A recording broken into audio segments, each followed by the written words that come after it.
Now, the exercise ended 48 hours ago. A number of opposition parties, including the National Democratic Congress, sued the EC, claiming the Commission's refusal to decentralize the process will disenfranchise eligible voters.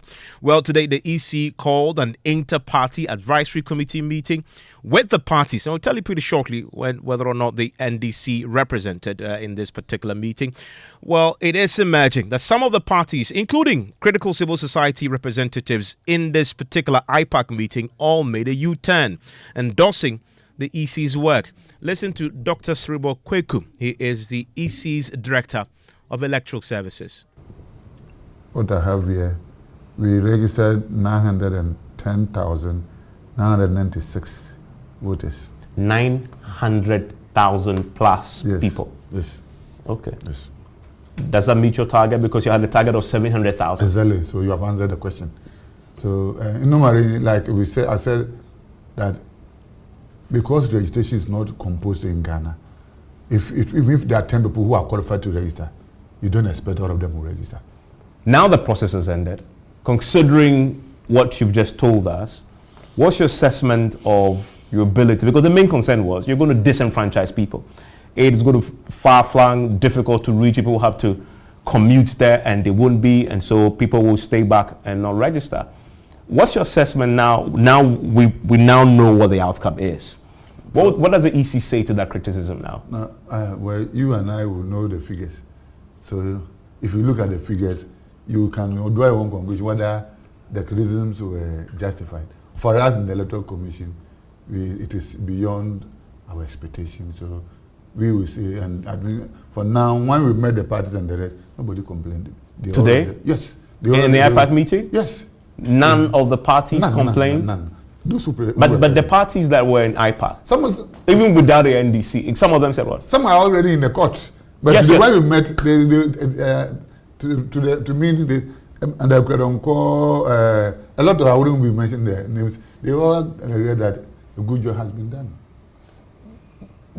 NDC had joined forces with some of them. So today, we made reference to those who are in court. And they agree that we have done a good job. So they gave you thumbs up. They endorsed the work you've done. The case, because they have gone to court, I wouldn't want to say much, but today, none of them complained. Not a single one. None of them complained. Their fundamental concern that you're going to disenfranchise people with your decision. So and today they're telling you in IPAC. None of them complained that we have disenfranchised anybody. None. But did they admit they were wrong? Oh, we didn't discuss that because it's before court. But now they are all interested in the adjudication process and blah, blah, blah. Nobody's complained about the so-called disenfranchising people and also racism. Why do you think that is? Why do you think they didn't complain? No, I'm saying that because the figures does not support that assertion. The figures does not. Because to get 900,000 voters out of 1.3 projection is not easy. You said IPAC also had civil society representation today. And development partners. The civil societies had also criticized you. That's what I'm saying. How did they also react in IPAC today? Normally IPAC is for political parties and the Electoral Commission. But once in a while we give them the opportunity to speak. So I think about 2 of them talked about it, and like I said, nobody has any case to complain about. Even the civil society? They are thinking of going forward. Even the civil society groups? Yes. Was Kodeo represented today? Yes. Because I spoke to Kodeo many times, and they were very, very clear that what you were doing was wrong, and you should change the tactics and position the centers closer to people. At the meeting today, they did not complain. That's what I would say. Those who are in court, did they indicate they will take the case out of court then? No, we did not discuss the court issue. All. We did not discuss the court issue. But the question again is, they are ready to be part of adjudication. Now the judicial adjudication is coming out of the compilation of the register. So that is conclusive enough to tell you something. So they moved on from what you said. They moved on from this. Okay. Would you expect then that this case in court will be withdrawn? Oh, I have not gone to court. The Electoral Commission has not gone to court. So it depends on what they themselves would talk about. But today the environment was so friendly, cordial, and the rest of it. So let's see how. Well, once again, the main opposition, National Democratic Congress, boycotted the IPAC meeting today. But Dr. Cyril Kweku says the NDC will be informed. In fact, they will be sent the minutes of today's meeting. I personally engage a lot of them outside the IPAC and those also. But I know God will one day they will come. I mean, considering the outcome today, will the EC beyond IPAC reach out to them? At least to let them know what the outcome had been? They're reaching out. We understand that they are always welcome. So every meeting that we are conveying, we invite them. When we finish, we send them copies of the minutes. So we continue to do that. And the irony of it is that other committees that are formed out of IPAC meetings, we invite them, they bring their reps. For example, this meeting I was talking of, we have said that the MPP and NDC should have permanent feature, so they are bringing reps. The other parties will also join and bring, I think, 3 reps or whatever. And for the adjudication? Yes, and those who are in, say that they are there, so they should be given the right to represent, not those who are not coming. But nobody in Ghana will doubt the fact that NDC is a prominent party in Ghana that is good to be with them when you are taking decisions. So we in the Electoral Commission appreciate their importance in decision making. So the adjudication committee said that NPP will bring one, they will also bring one. So how would they hear about this? Like I said, every meeting that we hold, we send the minutes of the meeting. Oh, so you also send, regardless of the fact that they are every meeting that we hold since they left, we send them invitation. So you expect all invitation will go and the minutes will go to them. Okay, so and the minutes will tell you everything that before now they might have heard what has transpired, so they will come. Okay, so you expect that although they were not part, they will nominate their person for the because we did same for the modalities committee and nominated the nominated people. So this one we know they will come.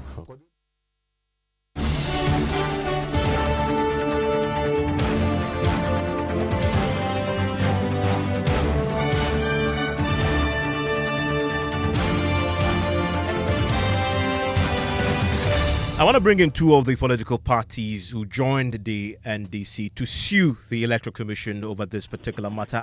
Joining me right now is the founder and leader of the Liberal Party of Ghana, Percival Kofi Akpaloo. Mr. Akpaloo, thanks for your time here on Top Story. Hello.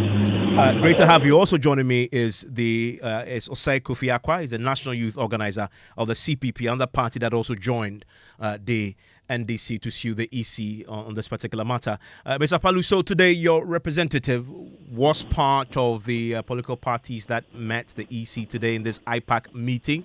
And from what the EC says, when they were presented with the outcome of the limited voter registration exercise, they agreed that the EC had done a good job because they've registered 200,000 more people than they had targeted. Evans, good evening. In fact, we are not happy with the outcome of events. If EC is saying that because we did not complain, we are happy. No, we are not happy. Because, you see, EC should admit that they have denied a lot of people the opportunity to be on the register. Because on the daily basis, if they will confirm this, every day, the number keep on escalating, the number keep on increasing. So if the number keep on increasing even to the last day, it should tell you that people are getting the awareness now.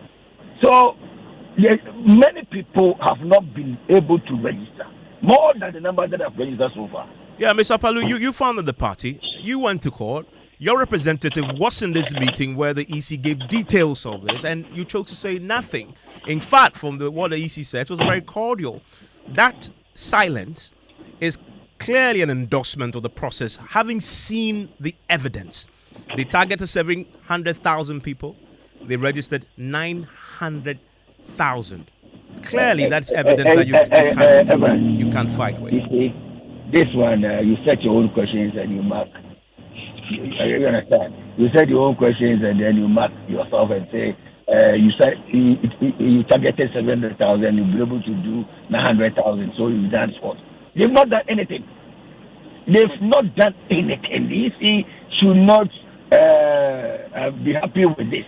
They should rather sit down and reflect and know that many people have not been able to register. Even if they are to open it today, the people who register today will be more than the people who registered yesterday. So why didn't you raise this then in this meeting with the EC when in you were fact, briefed? myself, I wasn't available at the meeting, and I told my general secretary who was there to raise this. So I'm yet to find out from him. Well, the EC says your general secretary did. Your general secretary did not. I'm yet to find out from him.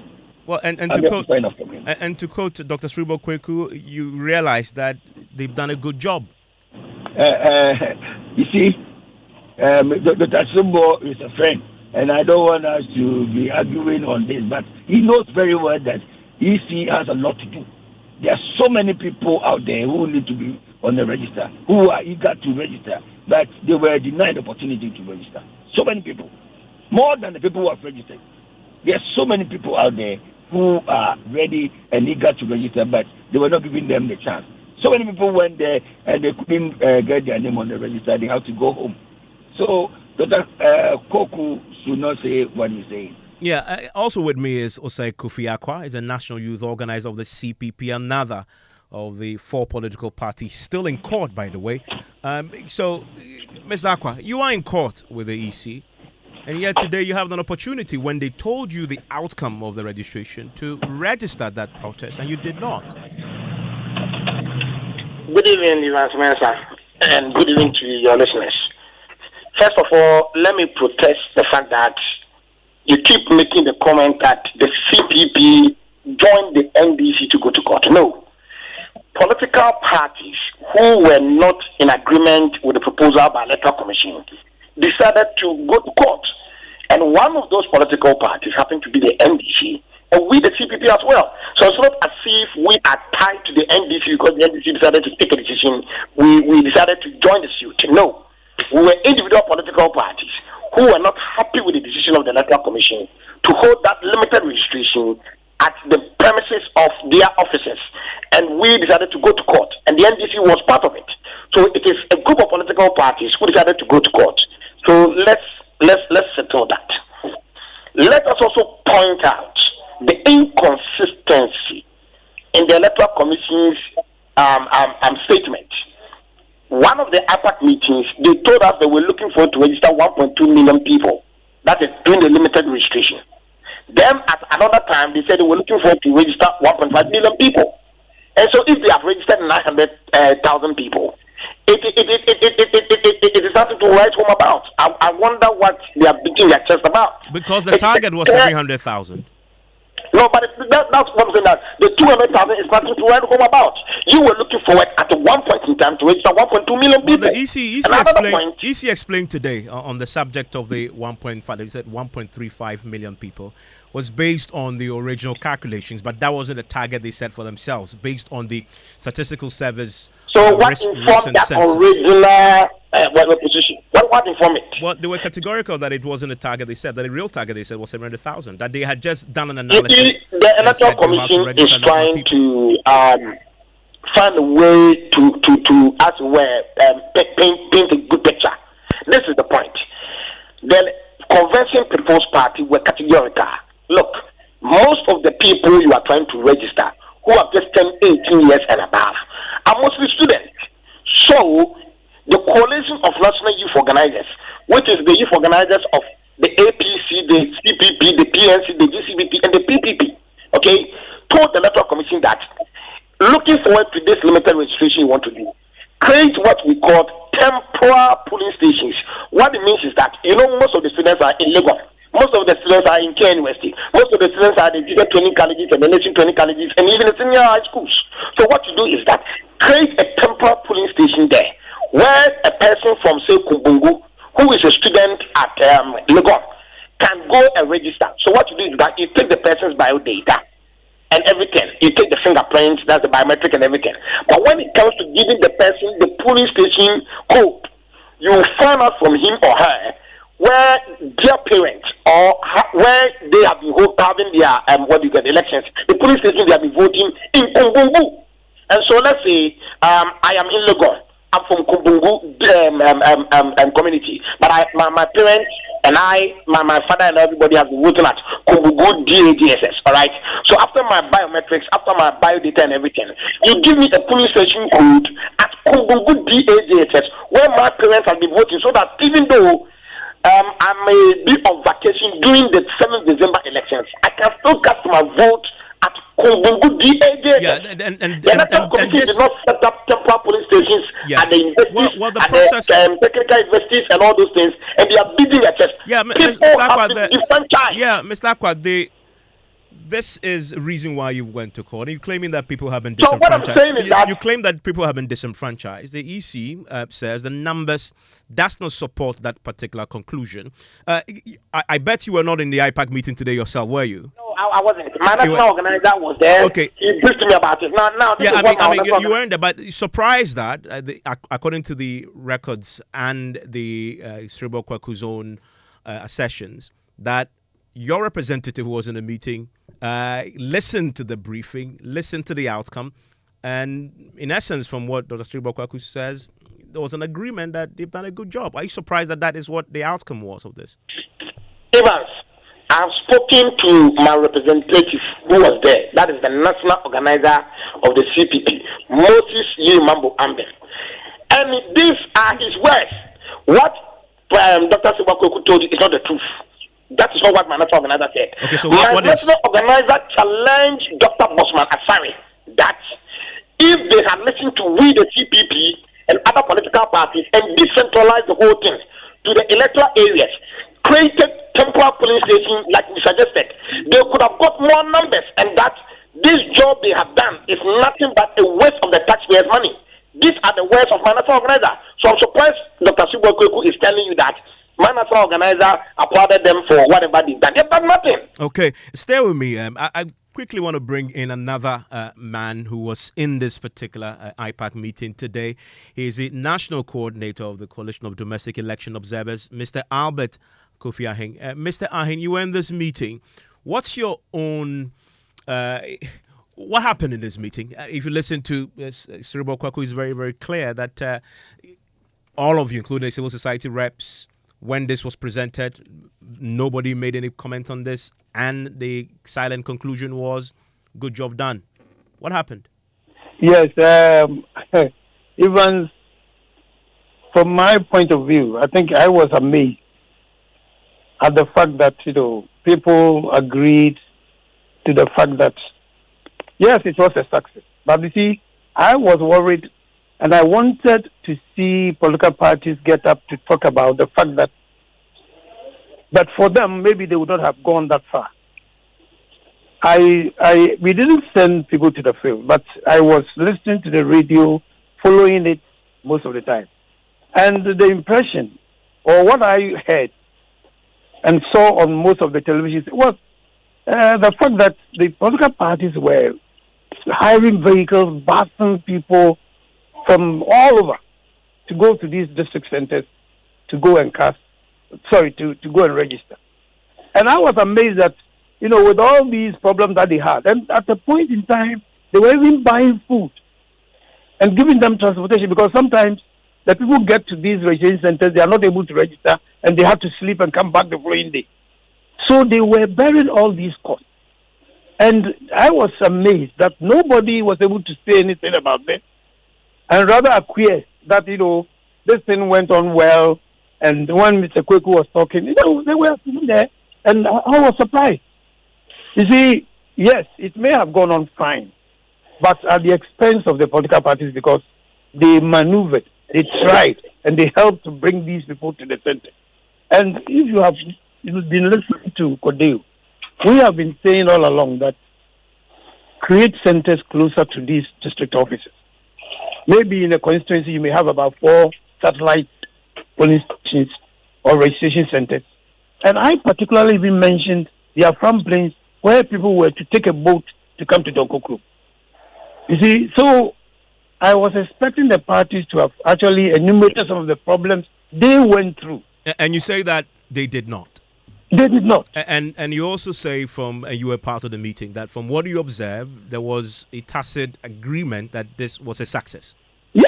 I mean, that was I was surprised. Okay. I was surprised because I was expecting them to have said that, okay, if it was a success, this is what we did, this is our contribution, how we made it succeed. Because you and I know that the parties, even contrary to the regulation, were busing people to these centers. They were busing them. And I'm curious, because could they also raise similar concerns? Did you also raise these issues after the briefing? No, I didn't raise, because you see, when the people who were really concerned were not even talking, they were the people who spend money buying food for them, getting them transport to go up and down. They were sitting there. If they were not talking, how could you even raise an issue like that? In other words, you didn't want to cry more than the bereaved. Yes, more than the bereaved. They themselves were happy with it. So what do you do? How do you talk? Do you get a sense? I hope you get what I'm coming from. I do. I mean, do you get a sense on the back of what has happened today that this then becomes a template? Because the EC says it's been very successful. The parties, I agree, yes, in this meeting, that it may become a template that going forward we just see these registrations. No, from my personal point of view, this should not be a template. You see, look at the ordeal, the way people suffered before getting to these centers. It should not be made something that should last. That every time we should be registering people at the district offices, and the hazard, the trouble people went through. I'm happy that when they do it next year, it's going to be at the various polling stations. But if they should do it again at the district center or district centers, then they should have satellite registration centers. In a constituency, you may have about 4 or 5 of them, so that it will ease. It will really facilitate people so that they can move easily to these satellite centers. Evans. Mr. Aqua, yes? Yes, Evans, I think we have to set some record straight. First of all, the comments by our friend from Kodio is very, very unfortunate that, you're supposed to be an independent observer of the whole thing and also make contribution. He did not see the need to make contribution. And now he's accusing the political parties for sitting silent throughout the meeting. First of all, let's not forget that the political parties are in court with the Electoral Commission. We have sued the Electoral Commission. We have taken the Electoral Commission to court. So that is a way of speaking loud that we are not happy with the whole exercise. That is one. Two, I want to ask him whether my national organizer, Yerimabo Moses Amden from the CPP, did not challenge Dr. Shibo Kweku that if they had listened to the Convention People's Party, they could have done more than they have done. If we didn't say that, so okay. It is unfortunate. No. Hold on, you raised a question. Did anybody, Mr. Ahing, with respect, did anybody raise any question when this was read out, challenge the EC or anything to that sort? I didn't see any serious challenge to that assertion. So far as I'm concerned, maybe I wasn't listening or something, I don't know. But but when we closed and were even coming back to the office, the colleague who went with me, we were discussing this on the vehicle. That the very people who were to be discussing it and pointing out that maybe next time they should do this and that, they acquiesced. If there was only one person who even said, how about the rest? Well, there were more than 5-6 political parties in the room at the time. And they were quiet. The reason why we did not put up a fight, we did not bite and shout and all that, is because we believe the court of competent jurisdiction, which is going to hear this case, is going to do this justice for us. Okay. Ms. Aqua, thank you very much. Albert Ahing, I'm grateful that you joined us. He's the national coordinator of the Coalition of Domestic Election Observers. Thank you that you joined us. LA had Ms. Kofi Apalu, who obviously also says that they still remain unhappy with that particular process. Still listening to Top Story on Joy 99.7 FM. Another key story we are following for you tonight. The National Investment Bank has denied claims that its managing director stayed away from Ghana for long periods and resorted to managing the bank via Zoom. Now, government has been considering a proposal that will see the Agricultural Development Bank, ADB, acquire the NIB. Now, the NDC minority last week at a press conference warned they will resist the proposed acquisition that will merge the two banks, claiming it will lead to job losses. The minority spokesperson on finance, Isaac Adongo, speaking on Top Story, alleged part of the problem with NIB is that the managing director stayed in Canada for almost a year and Zoom managed the bank from there. Well, the bank has issued a statement setting the record straight on the matter. My colleague James Aveji joins me with details of this. James? Yes, Evan. So part of that statement says that, quote, to set the record straight, we would like to point out that the managing director, the subject of the unsavory commentary, is entitled to annual vacation or leave days that are set by policy for all employees of the bank, and he has been taking same whenever the need arises, subject to the approval of the board. Now, whenever it becomes necessary to travel out of the country, due approval had always been sought from the board and is reported to the bank, the Bank of Ghana, the regulator, as required. Now, it continues that the board is profoundly satisfied with the exceptional dedication and hard work exhibited by our management team. Their unwavering commitment to our institution's stability and success is truly commendable and reassuring. It is our firm belief that necessary as it may be for progress and the common good of the country, public discourse must always be grounded in truth and evidence, and it is essential that public figures maintain the highest standards of honesty and integrity when making statements that may tend to influence the public opinion, misleading or false statement erode trust and undermine the principles of transparent and accountable society. It concludes that we entreat the general public to critically evaluate information, seek out reliable sources, and engage in informed discussions on important matters. In this era of misinformation, it is our collective responsibility to ensure that truth prevails over falsehoods and that our society remains rooted in facts and evidence. And that statement was signed by Marianne Toure, the head marketing and corporate communications of the NIB. Thank you, Aveji. Well, last week, Thursday, it was here on Top Story. We spoke to the minority spokesperson on finance, Isaac Adongo, following that press conference by the minority in Parliament on the proposed acquisition of the National Investment Bank by the Agricultural Development Bank, ADB. During that interview, Mr. Adongo made the claim referred to in the NIB statement you just heard. We are unable to independently verify that claim, and we duly apologize to the managing director for any injury this might have caused him and the bank. News Night in a minute.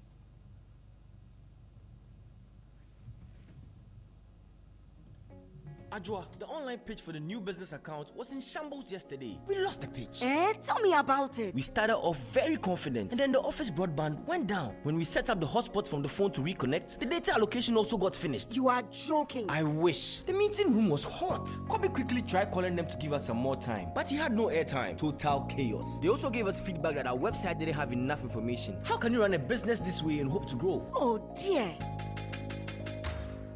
Your business communication can be way better than this. Vodafone One Business is a complete communications package that gives you broadband with data transfer to mobile phones, mobile package with free calls among employees, landline with free calls and website design plus domain name registration. At Vodafone Business, we understand that strong connections within your business lead to success. Call 050-777-9000 or sign up by sending an email to sme@vodafone.com. Vodafone, further together.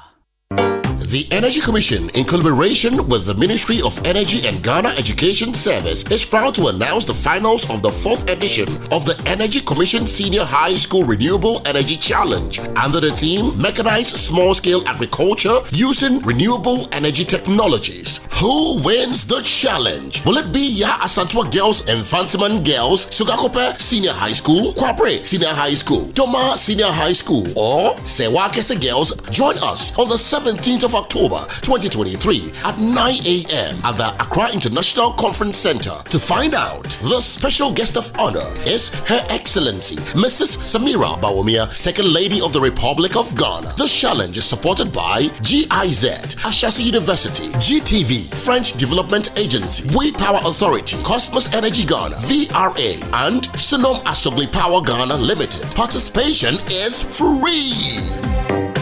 Ready? Let's go.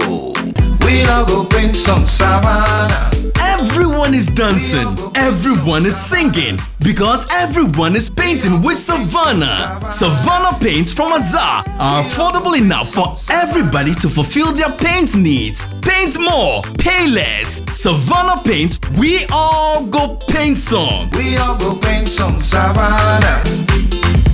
We all go paint some. Hooray! The Kingdom Books and Stationery Limited's Back to School promotion is here with us once again. From the 4th of September to the 31st of October 2023, Kingdom Books and Stationery Limited is giving a generous 10% to 15% discount on all school items like textbooks, pens, pencils, erasers, exercise books, and so much more across all our branches in Accra, Tema, Kumasi, Takoradi, Winneba, and Cape Coast. Parents, teachers, and students, please hurry while stock lasts. For more information, call us on 0302 764 101 or 0302 764 209 or email info@kingdomgh.com. You can also visit our website www.kingdomgh.com. Kingdom Books, where quality and affordability are both assured. Terms and conditions apply.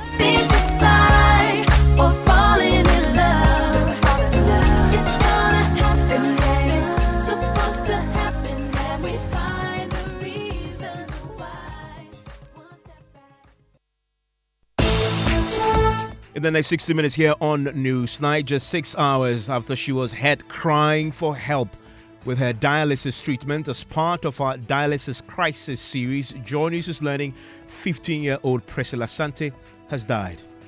My mom and dad do not have money either. Details as the Ghana Kidney Association says it is taking steps to engage stakeholders on how to make dialysis accessible and affordable. We will also hear from the Archbishop of the Tamale Archdiocese, who says the National Health Insurance Scheme has become a dilemma for people looking for help from a harsh healthcare system. The health insurance the system has over the years been characterized by delays in reimbursement of claims, corruption, and ineffective governance. Also tonight, Attorney General takes on Professor Frimpong Boateng, the former Environment Minister, over his name and shame epistle on key figures behind the illegal mining menace in the country. Clearly a failure on the part of the professor to even cooperate. He was invited a number of times to the police station. He said he was just relying on the allegations contained in his report. And the allegations themselves really did not constitute any evidence at all. Details as the Attorney General says the Minerals and Mining Amendment Act is now receiving full attention. Criminal trials proceed from day to day is not applied, and that was of concern to me. So that's grateful to the court for these convictions and the imposition of the appropriate sentences sanctioned by the Minerals and Mining Act.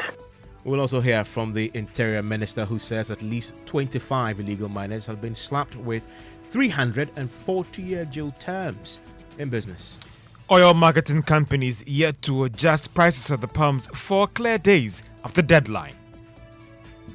I want to stay with us for details here on Newsnight. We'll also take your views 05511 11997.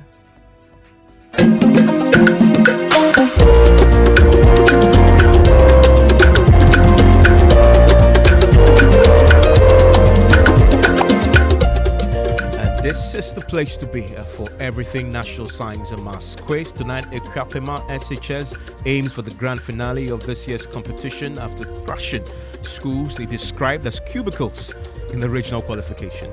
In this world, you aim for the sun. So if you are jumping for the sun, you don't get the sun coming down. At least you get the moon.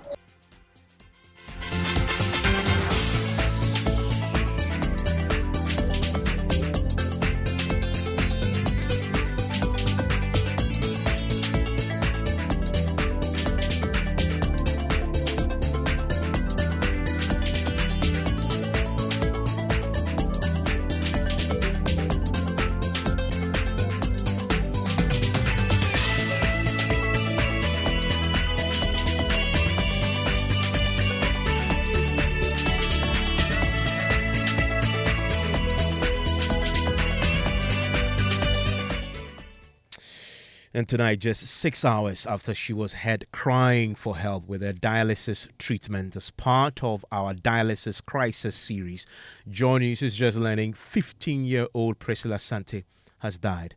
Her story paints a picture of the agonizing choice families of patients make between witnessing their loved ones die and embarking on the desperate search for money to keep them on the dialysis machine. Richard Kodunyako spoke to Priscilla some days ago before her death.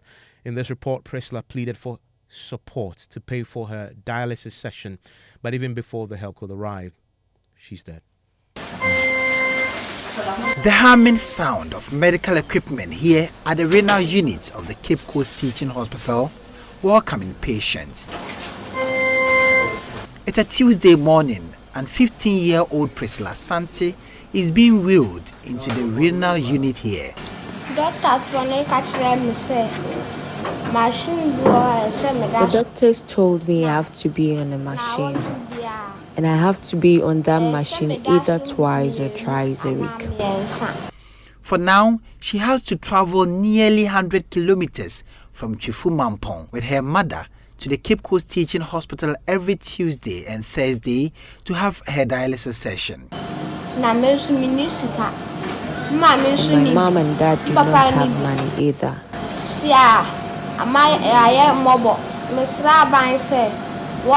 We have become miserable. I am appealing to the government to help me live through this. Otherwise, I may die. Priscilla, a junior high school pupil, now carries a weight much heavier than her school bag. Her daily battle now is not with textbooks and homework, but with the relentless adversary, renal failure. I want the government to support me so I can live to fulfill my dream of becoming a nurse. The burden of her illness has not only taken a toll on her fragile body, but has shattered her world due to the family's precarious financial situation. They said that could be 3.5. They say every section is 350 cedis. And this in addition to getting blood and other medication. Priscilla's mother, Ruth Ofori, has been a pillar of strength for her daughter and is determined to ensure her only daughter lives. With teary eyes, she shares the story of her family's headache, struggling to cope with the emotional and financial strain that comes with caring for her only daughter battling renal failure. From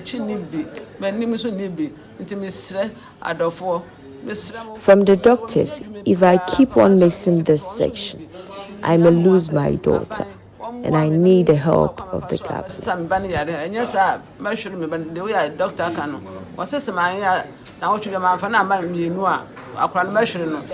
Her voice quivers as she recounts the sleepless nights and endless hospital visits, each one a reminder of their uphill climb. But Priscilla is not alone in this fight. Thomas Vincent Khan has lived with kidney diseases for a decade. The people who came and could not survive just a week or even a month.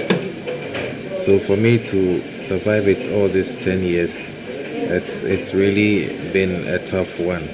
For Thomas, the thought of heading to the dialysis machine is not just physically draining, it's also a haunting financial specter. The towering cost of dialysis looms over him like a relentless shadow, casting doubt and despair. Thomas speaks of the silent tragedy he has witnessed over the years, a grim parade of 100 busloads of people who have lost their lives to kidney failure because they lack the financial means to access dialysis treatment. Most of the time, it's not easy always chasing people or asking people for help because it is very difficult to sustain. For instance, if somebody gives you 1,000 to help you, you can't go to the person every day or every now and then to ask for the same help. And this is a disease that you always have to be coming to the hospital. Without that funding, you can't come for dialysis. And here is a case that it is a pay as you go. So it means that if you don't have money, you can't come for dialysis. And like I mentioned, There are people who have died because they cannot have the money to come for dialysis. And to tell you the truth, there are lots of the people we have lost, not because of the disease, but just the thought of finding money to come to the hospital. That alone has killed them. If there was any support for them, if they had the money, I'm sure they would have been here by now, and then perhaps be coming to dialysis just to sustain or manage the situation. But unfortunately, because there is no money to support them, we have lost all of them. Each one, a story of unfulfilled dreams and shattered hopes, adds to the weight of despair that Thomas carries. We wish that we'll have a strong funding to support our clients, those who are the vulnerable ones. Some are unable to pay even for a session of dialysis. Kwesi Brown has worked in the renal unit of the Cape Coast Teaching Hospital for 20 years. Over the period, he's seen many families come to him, instructing him to take their relatives from the machine to go home and die, a situation that breaks his heart. You won't believe it. There are some who even come in, and they come in, tell you that now we don't have money to come anymore, and so please take off the catheter for us to go home. Because they can't, they just don't know how to get the nurse, the idea is to go home and die. You understand? It's sad, but if we have a fund in place, then from that fund we can support. Sometimes people, transportation from their places to this place itself is also a challenge, in itself. Once the transport fares are going up, it becomes problematic for them. It's a story of Priscilla, Thomas, and countless others here who bear the heavy burden of kidney diseases. It's a stark reminder that the battle against renal failure is not only fought in hospitals and clinics, but in the hearts and homes of individuals and families who continue to grapple with its physical, emotional, and financial toll. Richard Kwejo for Joy News. And Richard just joined me in the studio. Richard, just before we came on air, you managed to get the mother. What has she been telling you? So, Evans, it's a heartbreaking moment for the entire family. In fact, before we came on air, I got hold of the mother, and I've been asking her a few questions surrounding the death of Priscilla. In fact, she actually spoke in Twi.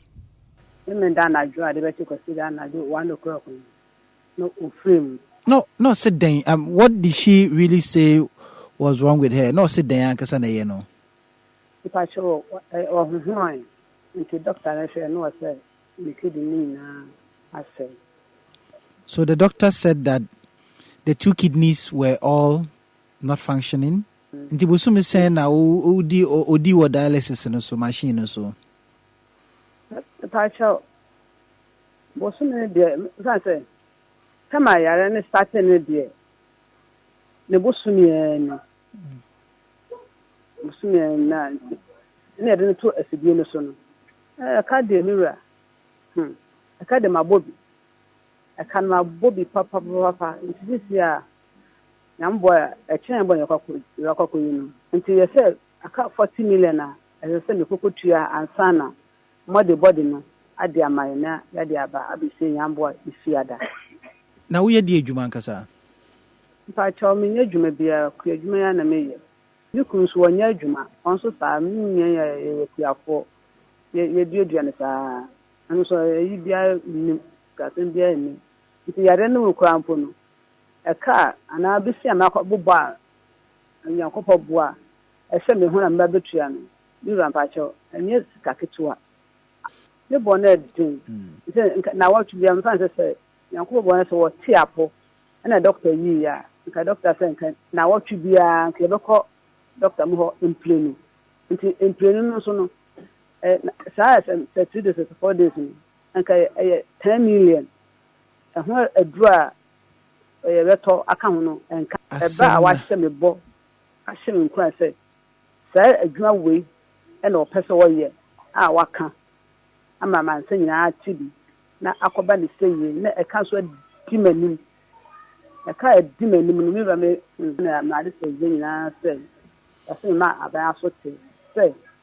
The Senara, saa yare no nyɛ yare a ɛda fam ansanka nka iskafoɔ mpo na nkasa nkasa yare no kɔ na ɔmo de mu sika ɔmo tumi ade asa na saa yɛ ne yɛ ni bi na wɔahwɛ nkasa na wɔtwe bia me betua more than 20 something million ne sra ban ne sra no ebi me koto dwem sra no sɛ wɔnhwɛ no wɔyɛ ho bibi ma yɛ a saa asudie na wokɔ yɛ do bɛto so no ɛboɔ no bɛkɔ fam amasta me fa so obi ɔte sɛ me mɔbroni ɔte sɛ me ebi bɛka no anaasɛ na ebi hyia bi anaa abusuam bibi a ɔnso ɔtumi ne nipa kɔ ayaresa bia hɔ a obenya saa ayaresa.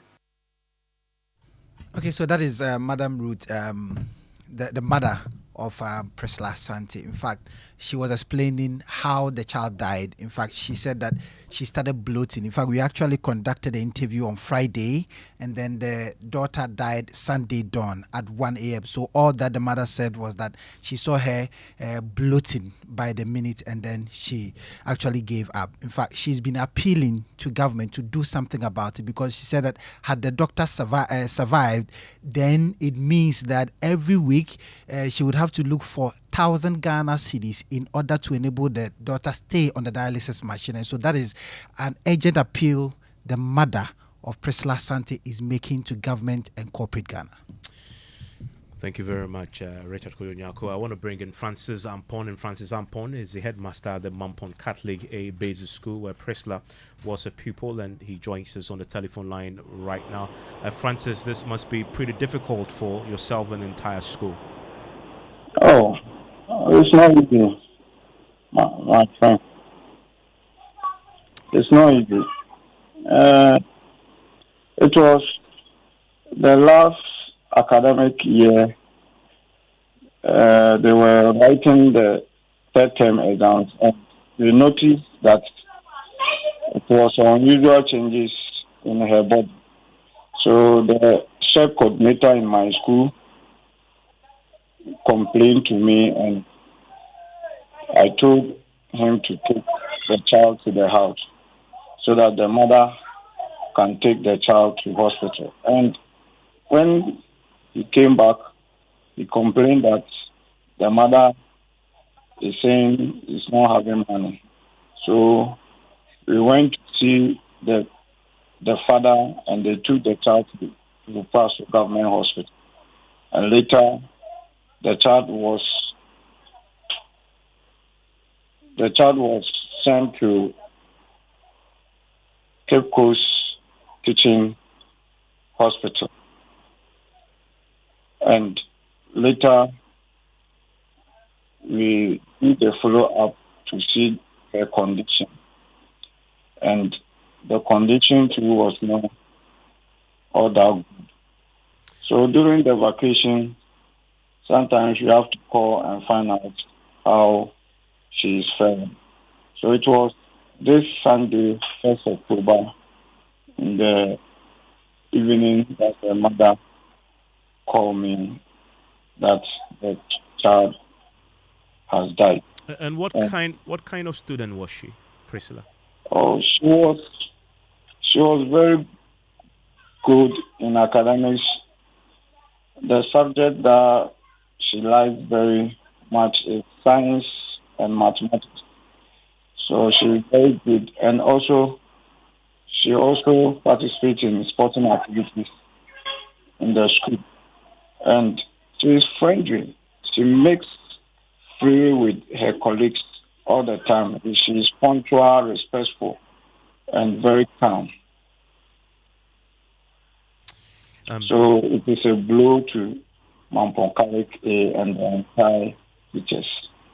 Indeed it is, and sincere condolences to the family, to friends, loved ones of Priscilla, who we now know had passed after we had featured her as part of our dialysis crisis series. And this whole week we've been focusing on this particular subject. One of the key things that has emerged is the call on the government and also the National Health Insurance Authority to consider including that as part of the list of conditions covered under the National Health Insurance Authority and the National Health Insurance Scheme. In fact, yesterday the World Health Organization spoke to us and made that same appeal as well.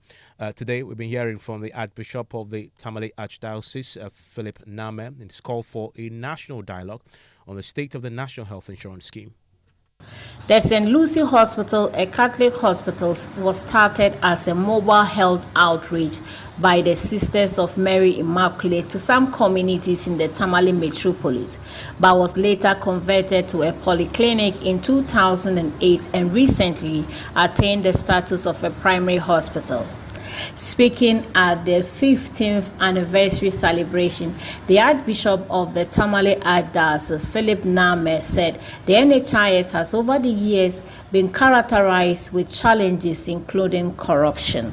Wide concerns of late, among others, have been the National Health Insurance Scheme. For what was supposed to be a savior for Ghanaians, especially the less privileged, the health insurance scheme has rather become a dilemma for most Ghanaians looking for reprieve from harsh healthcare system. The system has over the years been characterized by delays in reimbursement of claims, corruption, and ineffective governance. This leads to high costs of providing quality health and critical staff leaving the shores of the country. These call for immediate stakeholders' engagement to address these emerging challenges.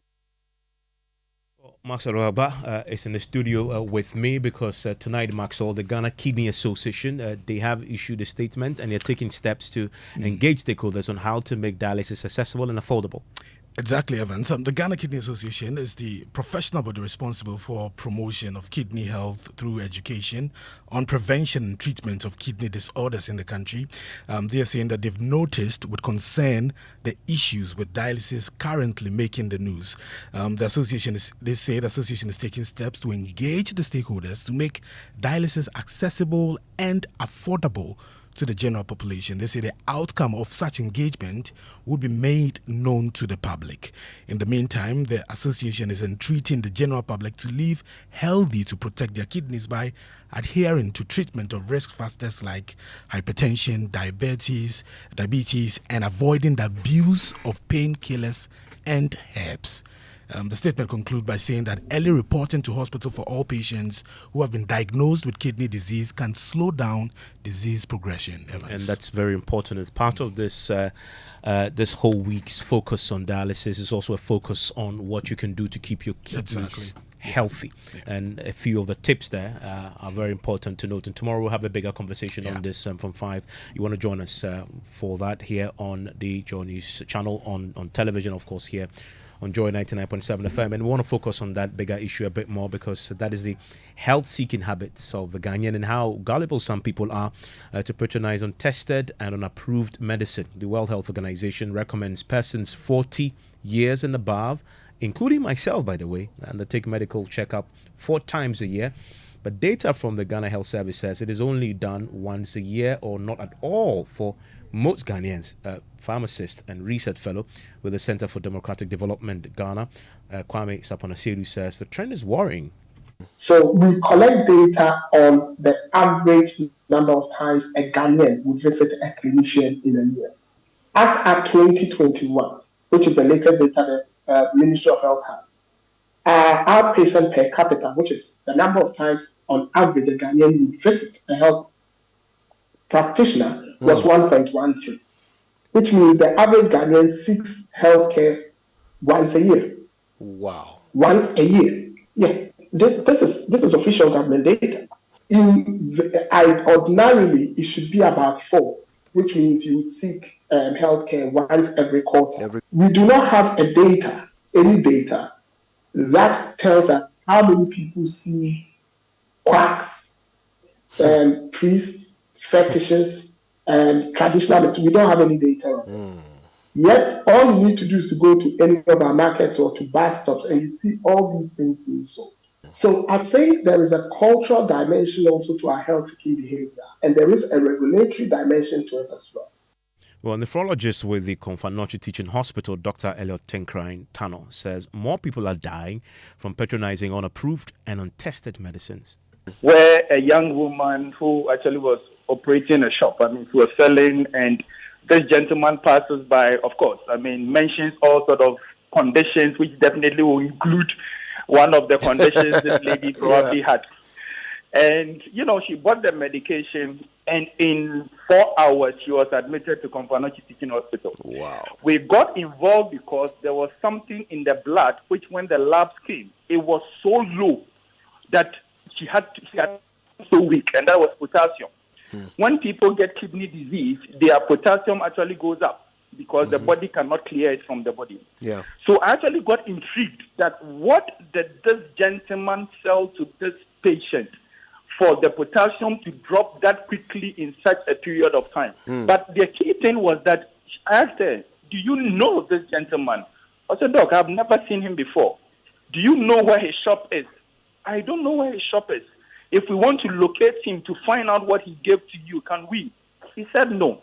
And I was like, you were that trusting to put something in your mouth from somebody. You don't know the qualification. You don't know where he's coming from. You don't know where he stays. And indeed, when you even come to the hospital and we sometimes give you medications that are researched into, the ordinary Ghanaian will not even take it. That is the irony of the situation. Our healthcare seeking behavior is so worrying. The fact that you can go about your activities does not mean you are healthy. I have seen a lot of people rushed into Komfanochi, for instance, in their working gear. They were fine. They've always been fine until we realized that blood pressure is 240, 140. And he's developed a stroke or he's developed kidney disease and so on and so forth. Now, a few of the things you need to do to keep your kidneys healthy. One of the most important things is medical health checks. Very, very important. And if you've crossed 40, you need to do this, as you've heard there. The advice is do it 4 times a year. George Rafa is joining me shortly. He'll tell me how many times has he done it already this year. But you out there also, whilst we focus on this dialysis subject and the crisis that we're currently facing with the cost and accessibility across the country, you also need to take steps from everything you've heard from the 2 experts on this matter and keep your kidneys healthy. You can join us for this conversation, this big thought leadership event tomorrow, 5 to 7. As we explore this a bit more, and many of you have joined us with your thoughts on this as well. From Selam says, I now understand why most of our nurses are leaving the country. Indeed, we are not serious as a country, so can the government do anything about this dialysis issue rather than watch our brothers and sisters die while we claim we are building new hospitals? As God have mercy on us. And this one also sent us one on the subject. It says, because it doesn't affect them, they don't care. Evans, so sad. Rest in peace, Priscilla. Shame on all of them. It says, God is watching. Why tax some vital medicines? So sad. Ghana, when Edinam sent us that one. Still ahead here on News Night. Attorney General takes on Professor Frimpong Boateng, the former Environment Minister, over his name and shame epistle on key figures behind the illegal mining menace. Clearly a failure on the part of the professor to even cooperate. He was invited a number of times to the police station. He said he was just relying on the allegations contained in his report. And the allegations themselves really did not constitute any evidence at all. Details, as the Attorney General says, the Minerals and Mining Amendment Act is now receiving full attention. Criminal trials proceed from day to day. Is not applied, and that was of concern to me. So that's grateful to the court for these convictions and the imposition of the appropriate sentences sanctioned by the Minerals and Mining Act. And George Rafa is here with business. And George, when was the last time you did a comprehensive health check? Well, if it's about kidney function test... No. Comprehensive will always include that. It's part of it. Yes, I've done that I'm talking about comprehensive. That's been this year about 2 times. I've done a kidney function test. I've done, if it's 2 is 1 is 1. I've done post-trade tests and all the rest. And okay. I've done once. I mean, on the back of this, I'm calling my doctor. I mean, it hasn't be. It has to be the when you cross a certain age. You know, it's not a luxury. I mean, you have to check all these things because the argument is that the earlier these things are detected, and as the doctor says, now you're saying chi, na shwe no, na shwe no pa. I'm calling my doctor right from here, arranged to go and see him and have my second one this year. All of you do same as well. What do you have in the headlines? Well, Evans, coming up in business, we'll be telling you more on the fact that there has been 4 clear days that the oil marketing companies were supposed to adjust prices, but they haven't done that.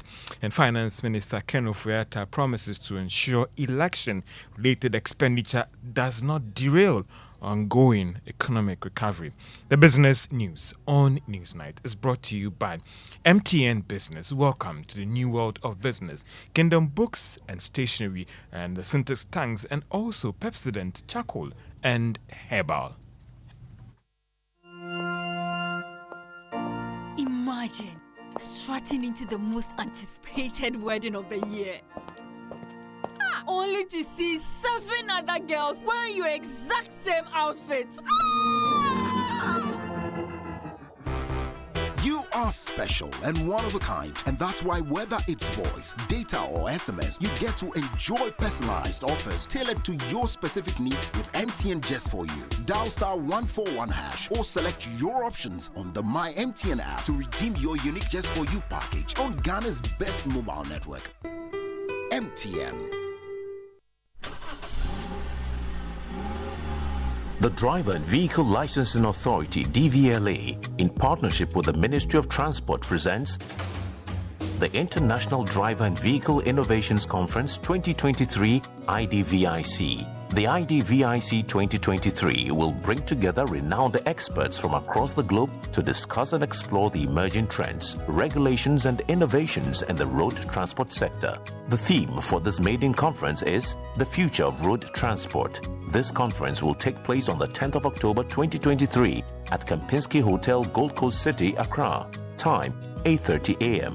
The special guest of honor for this conference is His Excellency Dr. Mahamudu Bawumia, the Vice President of Ghana. The keynote speakers for this conference include Dr. Mohammed Ibn Chambers, African Union High Representative, David Ofosu-Dorte, Senior Partner AB and David Africa, and other sector experts.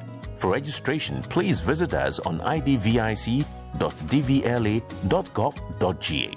DVLA, your safety, our concern.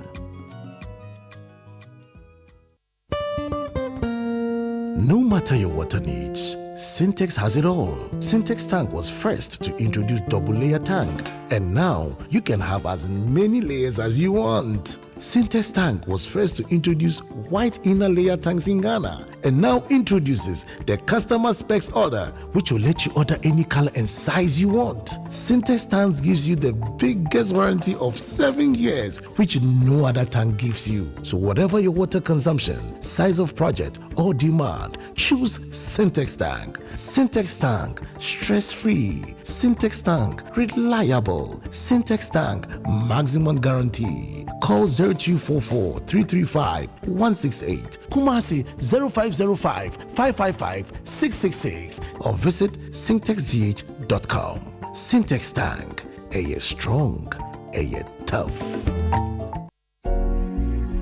Do you know Flamingo Paint has superior properties than any other paint brand on the market? Listen, when you take 1 bucket of Flamingo Paint, it's equal to several buckets of any paint brand on the market. So, Flamingo has superior hiding properties, superior coverage, it means it covers, and superior durability.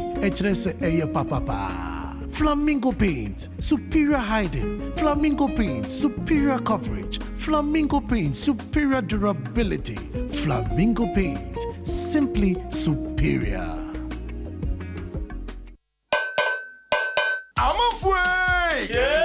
Media Sambisanda Moa. Eti Emrati no, mumu hoi pane tumi mfi na mo bodom pe mo man yakono. Kwabna. No mumu honsu ne tumi just mali me ma yeni nyina de. Kojo. En kro, kwabra tumi wi na bodom pe mo sense o yisu accident eba. Ayede yan ban ne do braye. Ko si eti na mo ban na sem ma na hoode ne. Sa, ani na kudwo nsu yisu accident chako. Na no ne de e ma wo se wo ye krejen fita. Na watimi asiri bedwo ma na feel you. Kojo. Yeah. Pepsodent Heba and a Pepsodent Charcoal. Afedie. You're gonna natural. FDIJ Jadian Katuyatu. As a doctor, part of my job is to ensure that you have the right information to stay healthy. Today, that means correcting myths around the COVID vaccine. One myth says that the COVID vaccine reduces the sex drive of men and women and affects fertility. The truth is, there is no evidence at all to suggest that it does this. The COVID vaccine is a safe and effective way of keeping you and your loved ones protected from the virus. The right information could save your life. We are stronger together. Protect yourself and those around you. Get vaccinated today. Forget the yab, get the job. This message is brought to you by the Ghana Health Service, FHI 360, and Good Life. Live it well.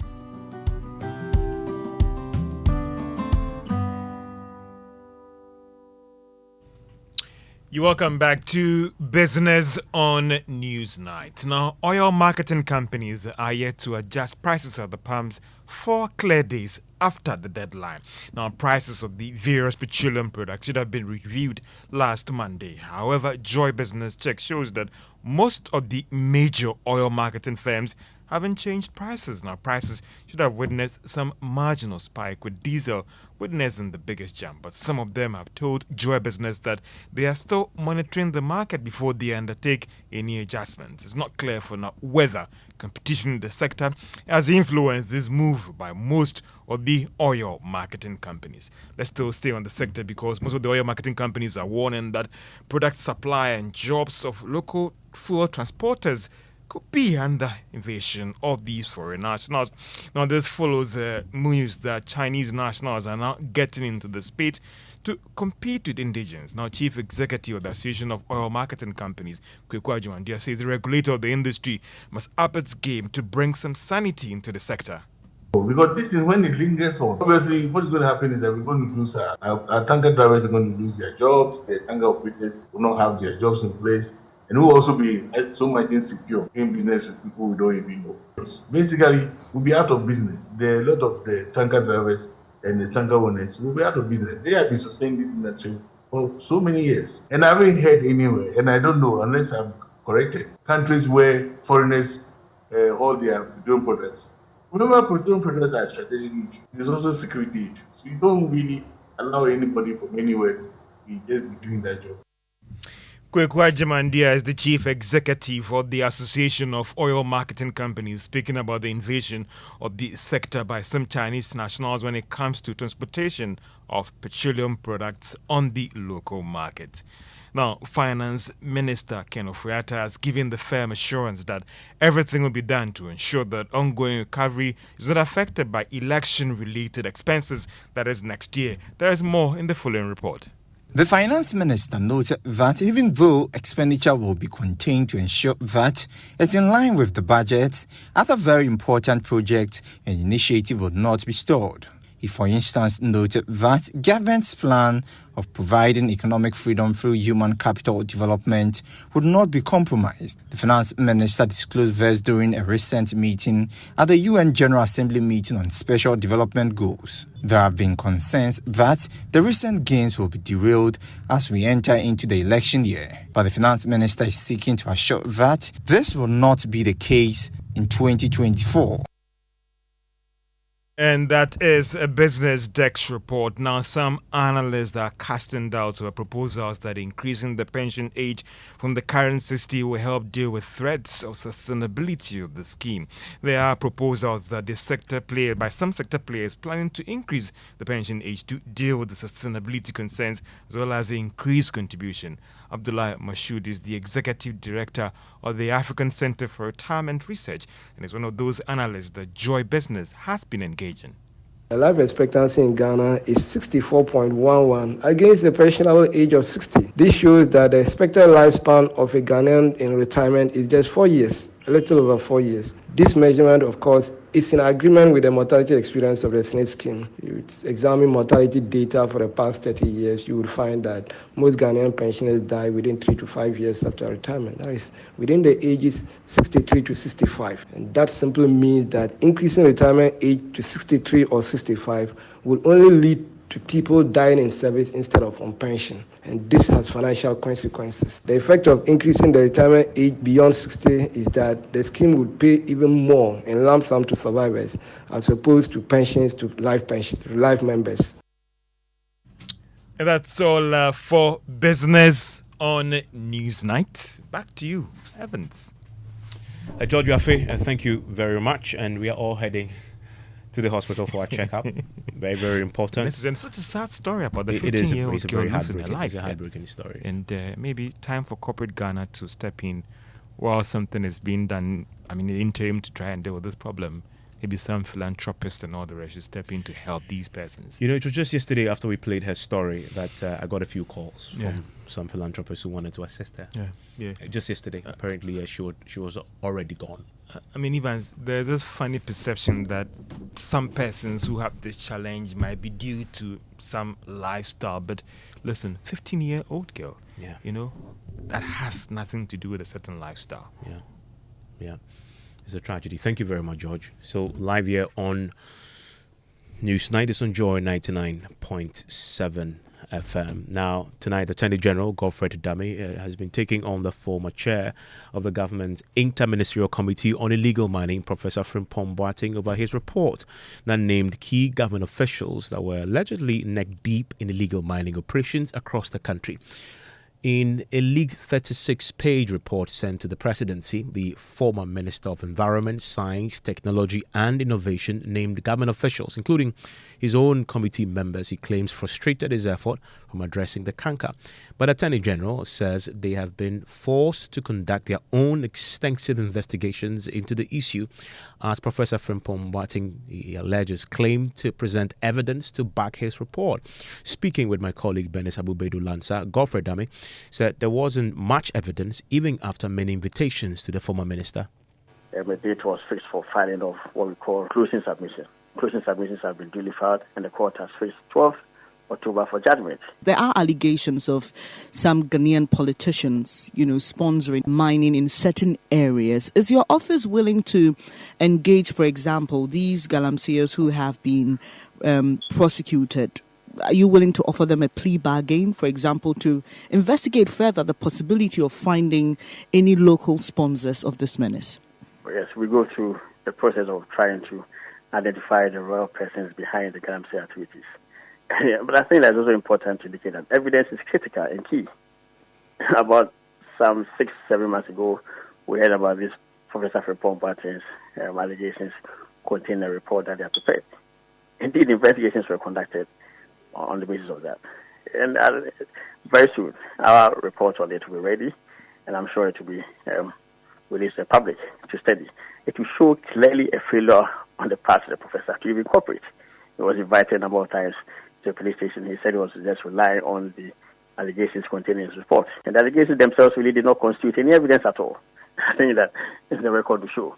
So when our report on that matter comes out, it will clearly indicate to you how evidence is key to unraveling all the various allegations as well as the persons behind the galamsey activities. Meanwhile, government says it is mindful of the long-term effects of illegal mining on the environment and is working to stop the menace. Listen to the Interior Minister, Ambrose Derry. As we gather here today, I call upon our traditional authorities to take a firm stance against illegal mining. Let us use the power and respect of our chieftaincy institutions. Command to drive home the message that our environment is not for sale, and that the short-term gains of illegal mining cannot outweigh the long-term cost to our communities. Ambrose Derry is Interior Minister. You're still live here on Newsnight on Joy 99.7 FM. Now, the General Transport, Petroleum and Chemical Workers Union is tonight joined calls for government to halt plans to lease the Tema oil refinery to Terenco Asset Management Group. Now, they said that a due diligence report finding and the persistent renaming of Terenco raised serious questions. Speaking at the news conference in Tema, the aggrieved workers said they will remain opposed to the deal because it does not ensure that the country benefit together with the refinery. Sarah Duncan Williams is the chairperson of the Workers' Union. A company that has been changed his name for several times. What is it? What is it that they are not trying to come out with? First, it was DC Capital, Bay Bridge, then Torenko. Now it's Tema Energy and Processing Limited. It's the same people. The directors has not changed. The deal off the table. If the president is interested, we the workers are not interested because there's something in that deal that will not. You can read the due diligence. The document is here, and now we have information to public that you can go anywhere and access information. You get it, so you guys can go and get their due diligence on Torenko. It speaks for itself, not what we are saying. Well, the local chairman of the Professional and Managerial Staff Union, Jojo Kumsing, says they want the board of TOR dissolved. The crux of this issue has to do with our board. Our board is compromised. The board chairman, Mr. Adumako, Mr. Pintin, and Mrs. Sapagran, 3 people, they have taken hostage of the board. And they are micromanaging the board and management as well. Well, but reacting to these concerns, chairman of the Senior Staff Association, Brider Dongo, dismissed the allegations as baseless, speaking to us. Baseless allegations. If they have evidence beyond all reasonable doubt, they should go to court. They should put out there. You understand? So if they have evidence of any malfeasance or anything that is untoward, they should go to court. Okay, so they have raised a key issue with regards to the due diligence report on Torenko, on which basis the management and board cannot proceed with the deal. Don't you think these are legitimate concerns? Everything that is being done by the shareholders and the stakeholders, you understand? So all the stakeholders and the shareholders have gone through a process. You understand? So you have been to the shareholders, all of them have gone through, they have issued no objection. So what are you saying? I don't want to dignify certain things with an answer. You understand? So I think that these are baseless and wasting everybody's time. The TOR Charity Trust Fund is a fund being created by the partner, not TOR. It is not TOR. It is the partner that is dashing 20% of his shares to create a trust fund for workers of TOR. That's all. You're still live on Newsnight on Joy 99.7 FM. Now, tonight, President Akufo-Addo says democracy in Africa is on the decline and not delivering the dividends expected by citizens. The West Africa sub-region has witnessed an increasing number of coup d'etats, the latest being in Niger, where ECOWAS is contemplating a military action. Speaking at the opening ceremony of the Commonwealth Parliamentary Conference here in Accra, President Akufo-Addo warned that if all do not rise against the development, more of such coups will happen. Institutional changes in government in parts of Africa, especially in West Africa, through a series of coups d'etats and military interventions in governance, which testify to democratic regression. It is in the interest of democratic growth that this development is reversed as soon as possible. And in order so to do, that we give maximum support to ECOWAS, the regional body of West Africa, and the African Union, Africa's continental organization, in their efforts to restore democratic institutions in the affected nations of Mali, Burkina Faso, Guinea, Niger, and Gabon. The Commonwealth Parliamentary Association, indeed, the Commonwealth itself, should join ECOWAS and the African Union in demanding the immediate unconditional release from unjustifiable detention of the democratically elected President of the Republic of Niger, His Excellency Mohamed Bazoum. Democracy and the stability that generally accompanies democratic governance are essential for the future prosperity of the African continent. Ghana has remained steadfast in her commitment to upholding the values outlined in the Commonwealth Charter. But Speaker of Parliament Abang Bagbing is of the view that some democratically elected leaders are themselves complicit in the creation of an environment that encourages coup. This year, we celebrate 30 years of stable parliamentary democracy. Ours is a stable democracy in a sub-region that has in recent times developed a notoriety for reversing and backsliding on its democratic journey. Parliaments in the sub-region and in Africa in particular must try to understand the reasons for the loss of trust and confidence in the leadership of democratic processes and institutions that has characterized the recent spate of disruptions of constitutional order and constitutionalism in the continent. But it's important for us to note that these disruptions are always started by the civilian regimes themselves. They are those who go against the dictates of their own constitution and the mandate of the people and invite others to take over. We should be able to pick the signals, should there be any, and to steer our democracies away from such incidents in future. Well, before we move on to other stories, though, President Akufo-Addo has been reiterating his demand for reform of international institutions and demanded for reparation for slave trade. The reform of the institutions of global governance, particularly the United Nations and its Security Council, to make them more representative and reflective of contemporary realities. And secondly, the agreement of the European nations who sponsored the barbaric and inhuman transatlantic slave trade, to the payment of compensation and reparations to the descendants of the victims of this horrific experience, especially as the slave owners, unlike the slaves, were compensated when the trade was abolished. And you're live here on News Night on Joy 99.7 FM. Let's return to our theme on health, because the the World Health Organization has expressed concerns about the preparedness of the health facilities in Ghana to combat pandemics and natural disasters. According to the country representative of the WHO, Dr. Francis Kasolo, a harmonized health facility assessment conducted by the organization reveals only 7% of facilities in Ghana have a written emergency response plan for outbreaks, and only 2% have a written response plan for natural disasters. He therefore called for immediate attention and action to make health facilities ready for outbreaks. According to the harmonized health facility assessment, only 7% of facilities have a written emergency response plan for outbreaks, and 2% of the facilities have a written emergency response plan for natural disasters.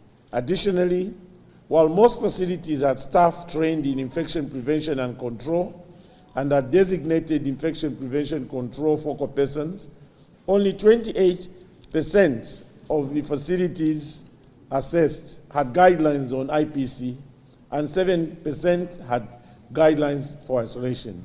These statistics point to inherent gaps that make health facilities inadequately prepared to contain outbreaks of infectious diseases, thereby putting healthcare workers and health service users at risk.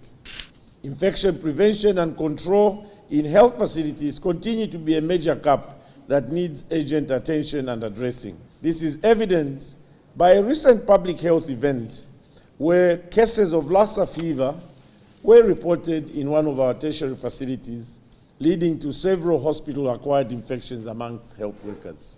There is therefore need for medical superintendents and other health workers to pay special attention to the institutionalization of the infection prevention and control in health facilities and work towards engendering attitudinal change among health workers.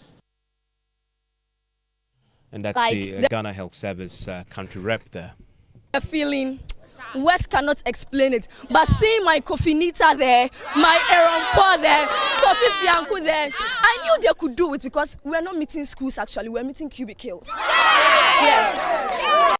Punchlines. I'm pretty sure you remember that voice from a student of Ekweapeman SHS after qualifying to the national stage of this year's NSMQ. I'm talking about the National Science and Maths Quiz. Well, the students say they are hoping to make their first appearance at the grand finale. My colleague Jacqueline Sama Yeboah caught up with the students of Ekweapeman SHS.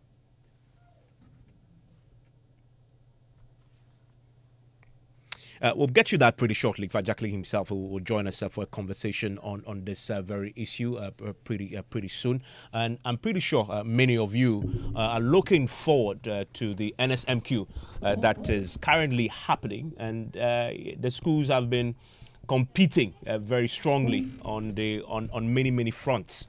And if you are one of those with a school in the competition, why don't you send me your thoughts?